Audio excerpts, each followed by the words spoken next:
Friends பார்த்தீங்கன்னா மசாலா பொடி வந்து இன்றைக்கி நான் அரைக்க போகிறேன். மளிகை ஜாமான் வாங்கிட்டு வந்த அந்த வீடியோலாம் போட்டிருப்பேன். அதில் பார்த்தீங்கன்னா நான் வந்து கொஞ்சம் கடலைப்பருப்பு, ஃபஸ்ட்டு நம்ம கொஞ்சம் கடலைப்பருப்பை வறுத்து எடுத்துக்கலாம். அப்புறம் கொஞ்சம் அரிசி, அப்புறம் கொஞ்சம் துவரம்பருப்பு, அப்புறம் கொஞ்சம் வெந்தயம், சீரகம், மிளகு, இதெல்லாமே நம்ம லேசாக வறுத்து போட்டோம் அப்படின்னா நமக்கு வந்து வண்டு விழுகாமல் ரொம்ப நாள் வந்து நம்மளுக்கு மசாலா பொடி இருக்கும். இப்போ வந்து நான் ஃபஸ்ட்டு வறுக்கிறது பார்த்திங்கன்னா கடலைப்பருப்பு நல்லா வறுத்து எடுத்தாச்சு. இப்போ பார்த்திங்கன்னா கொஞ்சம் சீரகத்தை வந்து நம்ம இப்படி லேசாக நம்ம பொன்வறுவல் லேசாக வறுத்து கொட்டிட்டோம் அப்படின்னா மசாலா பொடி வந்து நல்லா வாசமாகவும் இருக்கும். அதே மாதிரி நம்மளுக்கு வண்டு விழுகாமல் ரொம்ப நாளைக்கு வந்து நம்மளுக்கு இருக்கும். இப்போ சீரகத்தை நல்லா பொன்வறுவல் நம்மளுக்கு அந்த நல்ல ஸ்மெல் வந்து அந்த சீரகம் வந்து கொஞ்சம் கலர் சேஞ்ச் ஆகணும். அவ்வளோதான். சீரகத்தை இப்போ வறுத்து எடுத்துக்கலாம். இப்போ பார்த்திங்கன்னா மிளகு வந்து எப்போயுமே மசாலா பொருளை தாராளமாக சேர்த்துக்கிடுவேன் நான். நீங்கள் எப்படி வைப்பீங்கன்னு தெரியாது. நான் வந்து வத்தலை வந்து குறைச்சிட்டு மிளகு வந்து நல்லா சேர்த்துக்கிடுவேன்.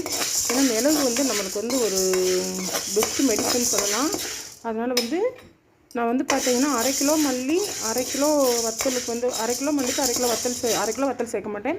அதில் கொஞ்சம் எடுத்து வச்சுக்கிடுவேன்.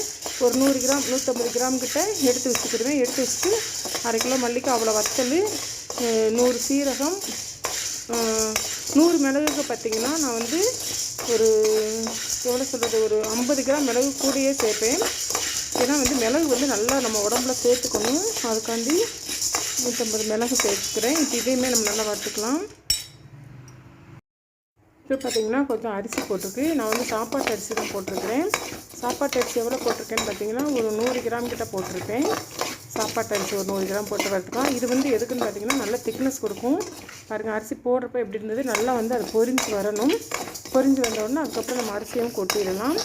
அரிசி வந்து 100 கிராம் தான் சேர்த்துருக்குறேன். அதாவது 100 கிராம் சீரகம், 150 கிராம் மல்லி, கொஞ்சம் கடலைப்பருப்பு, 100 கிராம் ரைஸு. இப்போ இதை நம்ம வறுத்துட்ருக்குறோம். ஒரு 75 கிராம் இருக்கும். 50 கிராமுக்கு கொஞ்சம் கூடயே வந்து நான் வந்து வெந்தயம் போட்டிருக்கிறேன். வெந்தயத்தை வந்து நம்ம நல்லா வந்து கொஞ்சம் வறுத்து எடுத்துக்கலாம். இது வந்து நல்லா குளிர்ச்சி, வெந்தயம் வந்து நல்லா குளிர்ச்சி. அதே மாதிரி நம்ம குழம்புக்கு வந்து நல்ல ஒரு வாசத்தையும் கொடுக்கும் வெந்தயம் வந்து. இதையும் வந்து கொஞ்சம் பொன்வறுவலாக நம்ம எடுத்து வச்சுக்கிறோம். என்கிட்ட வந்து இன்றைக்கி வந்து கருவேப்பிலை இல்லை. கருவேப்பிலை இருந்துச்சு அப்படின்னா நல்லா நீங்கள் தாராளமாக அந்த ஒரு கொத்து கருவேப்பிலையை நல்லா போட்டு நல்லா அதை அலசி நல்லா கொஞ்சம் உலர வச்சுட்டு லேசாக எண்ணெய் ஊற்றாமல் சட்டியில் வறுத்து அதையும் சேர்த்து அரைச்சிக்கோங்க. நான் காய்கறி கடைக்கே போக முடியலை, அதனால் கருவேப்பிலை இல்லை. எங்கள் கார்டன் சைடு வச்ச கருவேப்பிலை இப்போ தான் துளிர் விட்டு வருது. இப்போ மழை பெஞ்சு ஓஞ்சிச்சு, ஆனால் இப்போ தான் துளிர் விட்டு வருது, அதை பறிக்க வேண்டாம் அப்படின்ட்டாங்க.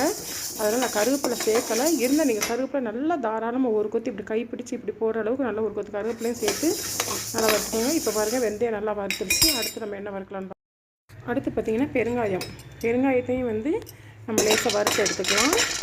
ஏன்னா வந்து இதெல்லாம் நம்ம வறுத்து போடுறதுனால நம்மளுக்கு கொஞ்சம் நாளானா கூட வண்டு விழுகாமல் கொஞ்சம் வந்து மசாலா பொடி காற்று பிடிக்கும். அதுக்கு தான் பாருங்கள், பெருங்காயம் வந்து கொஞ்சம் உங்களுக்கு கலர் சேஞ்ச் ஆகி கொஞ்சம் கருப்பாக இருக்கிறது கொஞ்சம் வெள்ளையாக மாறும். அந்த ஸ்டேஜில் நம்ம எடுத்து கொட்டிடலாம். மறக்காமல் கருவேப்பிலை இருந்தால் நீங்கள் சேர்த்துக்கோங்க. அது வாசத்தையும் கொடுக்கும், உடம்புக்கும் ரொம்ப நல்லது, டேஸ்ட்டும் கொடுக்கும். என்கிட்ட இல்லை, அதனால் இது பண்ணலை. அவ்வளோதான். மல்லியும் வத்தலும் வேணும்னா வறுத்துக்கலாம். நான் வந்து மல்லி வத்தல் வறுக்கலை. வறுத்து போட்டால் உங்களுக்கு இன்னும் நல்லது. நான் மல்லி வத்தல் மட்டும் வறுக்காமல் இப்போ நம்ம வறுத்துருக்கோம்ல இந்த பொருளெல்லாம் சேர்த்து எல்லாத்தையும் ஒன்றா சேர்த்து வெயிலில் காய வைக்க போகிறோம். பார்த்தீங்களா, உங்களுக்கு வந்து நல்லா தெரியுதா? பெருங்காயம் வந்து நல்லா கொஞ்சம் வறுபட்டு வெள்ளை கலராக வருது. இது நல்லா பெருங்காயம் நல்லா வறுபட்டு வெள்ளை கலராக வந்த உடனே அது கூட சேர்த்துக்கலாம். ஃப்ரெண்ட்ஸ், இதை பாருங்கள், நம்ம வறுத்த கடலைப்பருப்பு, அரிசி, மிளகு, சீரகம், வெந்தயம், பெருங்காயம், அது கூட வந்து நம்ம மஞ்சளையும் போட்டிருக்கோம். இதை நல்லா போய் இந்த பிளேட்டில் வச்சு நல்லா போய் வெயிலில் போய் காய வச்சுருவோம். நல்லா இப்போ வெயில் அடிக்குது, இன்றைக்கி ஒரு நாள் காஞ்சா போது நம்ம ஈவினிங்கே அரைச்சிடலாம். பாருங்கள், மல்லி வந்து நல்லா தாராளமாக சேர்த்துருக்குறேன். அதுக்கப்புறம் மிளகு வந்து தாராளமாக சேர்த்துருக்குறேன். அதுக்கப்புறம் பார்த்திங்கன்னா மல்லியும் வத்தல் இருக்குது. இதை வந்து இந்த பிளேட்டில் வச்சு நம்ம மல்லியை மட்டும் இந்த பிளேட்டில் கொட்டி வத்தலை வந்து ஒரு பாய் விரித்து நல்லா காய வச்சிடலாம்.